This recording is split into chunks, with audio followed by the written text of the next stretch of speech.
সাত সকালে বৃদ্ধা মহিলার সোনার হার ছিনতাই জগৎবল্লভপুরের মাজু এলাকা। এই মুহূর্তে আমি একেবারে দাঁড়িয়ে রয়েছি সেই রাস্তাতেই, যেটা জানা যাচ্ছে ওই মহিলার কাছ থেকে যে এই রাস্তা অর্থাৎ মাজু বাজার পর্যন্ত যাওয়ার, মাজু স্কুল থেকে হাই স্কুল থেকে আরিন বসু হাই স্কুল থেকে মাজু বাজার পর্যন্ত যাওয়ার যে মধ্যবর্তী স্থল, যে রাস্তা, সেই রাস্তাতে এই মুহূর্তে দাঁড়িয়ে রয়েছি। যেটা জানা যাচ্ছে যে আজ ভোর 5টা নাগাদ ওই মহিলা, জোহরা বেগম নামে ওই মহিলা, বাজু চঙ্গুরালী শেখপাড়ার বাসিন্দা, তিনি বাগনানের উদ্দেশ্যে বের হয়েছিলেন তার মেয়ের বাড়ি এবং বোনের বাড়ি যাওয়ার জন্য।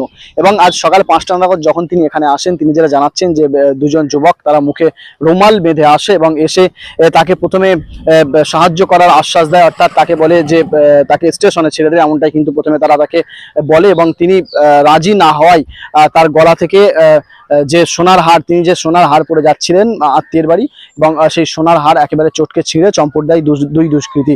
যেটা জানাচ্ছে ওই মহিলা বাইকে করে এসেছিলেন ওই দুই যুবক, এবং মুখে কোনো কিছু একটা বাঁধা ছিল, অর্থাৎ রুমাল থেকে শুরু করে কিছু একটা বাঁধা ছিল, এমনটাই কিন্তু জানাচ্ছেন। স্বাভাবিকভাবেই কিন্তু এই দিনে দুপুরে এরকম একটা ছিনতাইয়ের ঘটনা, এরকম চুরির ঘটনায় একটা এলাকায় চাঞ্চল্য ছড়িয়েছে, আতঙ্ক ছড়িয়েছে এলাকাবাসী। যেটা জানাচ্ছে যে এখানে আগে এরকম ঘটনা কিন্তু কোনোদিনই ঘটেনি, এটা কিন্তু নতুন। অর্থাৎ তারা যেটা জানাচ্ছে ওই মহিলাকে বেশ কিছুক্ষণ ধরে, অর্থাৎ বেশ কিছুদিন ধরে ফলো করছে দুষ্কৃতীরা, কেননা তার কাছে সোনার চেন রয়েছে, এটা জানতে পারলো কি করে চোরেরা, এমনটাই কিন্তু তারা আশঙ্কা করছে, এবং মহিলাকে ফলো করছিলেন বেশ কিছুদিন ধরে।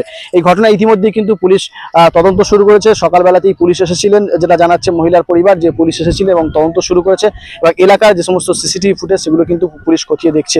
উপযুক্ত দোষী তাদেরকে সাজা দেওয়ার ক্ষেত্রে কিন্তু আবেদন জানাচ্ছে এলাকার বাসিন্দা থেকে শুরু করে এই মহিলার পরিবার। তাদের স্বাভাবিকভাবেই এই দিনে দুপুরে এরকম একটা ঘটনা, ভোর রাতে 7 সকালে এরকম একটা ঘটনায় কিন্তু এলাকায় চাঞ্চল্য ছড়িয়েছে। এলাকাবাসী তারা যেটা দাবি জানাচ্ছে যে এলাকায় পুলিশি নজরদারি বাড়ানো হোক, এবং এই সমস্ত ছিনতাইয়ের ঘটনা যাতে কমে, সেক্ষেত্রে পুলিশ অর্থাৎ প্রশাসন যথাযথ পদক্ষেপ নিক। সকালবেলায় আমি ঘুমিয়েছিলাম, উনি আসলো যে আমার এরকম যাচ্ছিলাম কুটুম বাড়ি, তো আমার ঠাকুমা হবে পাশেরই, তো আমাকে বললো যে এরকম আমার গলা থেকে হার ছিনতাই হয়ে গেছে। কোন জায়গায় বলে মাজুতে। সঙ্গে সঙ্গে তাকে সাথে করে নিয়ে গেলাম। তো ওখানে লোক কিছু বললো যে হ্যাঁ আমরা এটাতে লোকগুলোকে দেখেছি, ইনি তো বয়স্ক মানুষ, অত গাড়ির নম্বর নোট করতে পারে না। ওনারাও বলছে যে আমরাও জানি না যে চুরি করেছে, নাহলে আমরা ধরে নিতাম। তো ওনারা বললো যে থানায় যেতে, আমরা থানায় গেলাম, থানায় সঙ্গে করে ঠাকুমাকে নিয়ে গেলাম। তো ওখান থেকে ডায়েরি করে, ওখান থেকে ফের পুলিশ সাথে আমাদের আসলো, এসে পোলধারে একজনের মানে সিসিটিভি ক্যামেরা চেক করছিল, তো ওনার ক্যামেরাটা চলে না। তো বললো আরও অন্যজনের ক্যামেরা আছে, তাদের দোকান বন্ধ ছিল।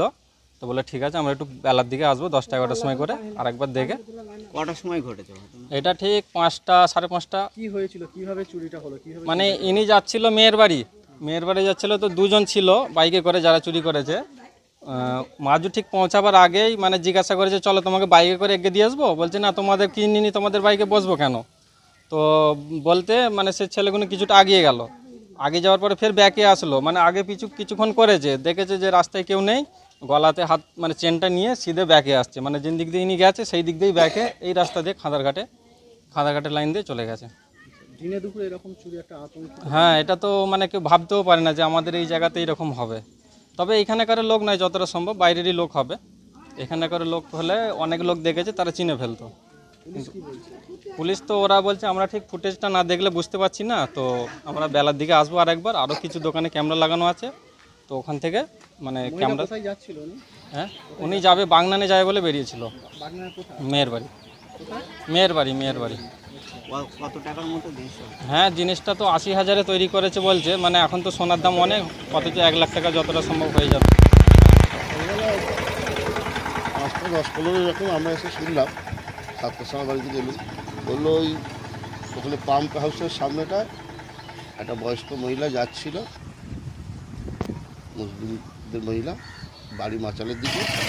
তারপরে দুজন এসে একটা বাইকে এসে দুজন নাকি শোনা কথা যাতে ধরে হাতটা ছেলে নিয়ে আমাদের স্কুলের দিকে চলে যায়।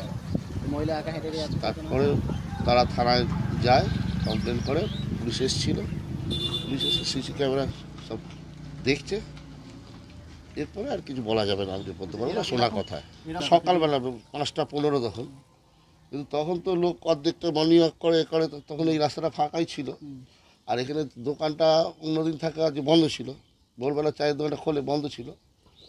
এবার কাদের কী কানেকশানে এসছে, কীভাবেই জানলো ওই মহিলার গলায় হার আছে, মহিলাটার কোথায় যাচ্ছে, হঠাৎ একটা বাইক এসে জাপটে ধরে, নিশ্চয়ই কোনো ব্যাপার আছে এলাকারই তো কোনো ছেলেপুলে হবে, নাহলে জানবে কেন? ওই মহিলাটা যাচ্ছে, গলায় হার আছে, কিন্তু বাইরে থেকে এসে আর হারটা আছে চেপে ধরে নিয়ে পালাবে না।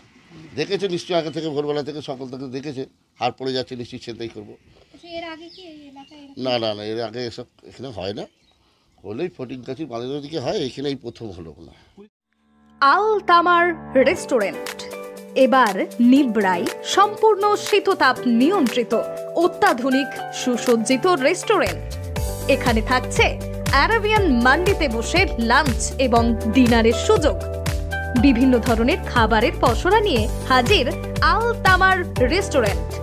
যে কোনো অনুষ্ঠানের জন্য বুক করতে পারেন, থাকছে কনফারেন্সের সুবিধা। আমাদের ঠিকানা নিবড়া হারুন মার্কেট, ডোমজুর। যোগাযোগ করুন 9123608838।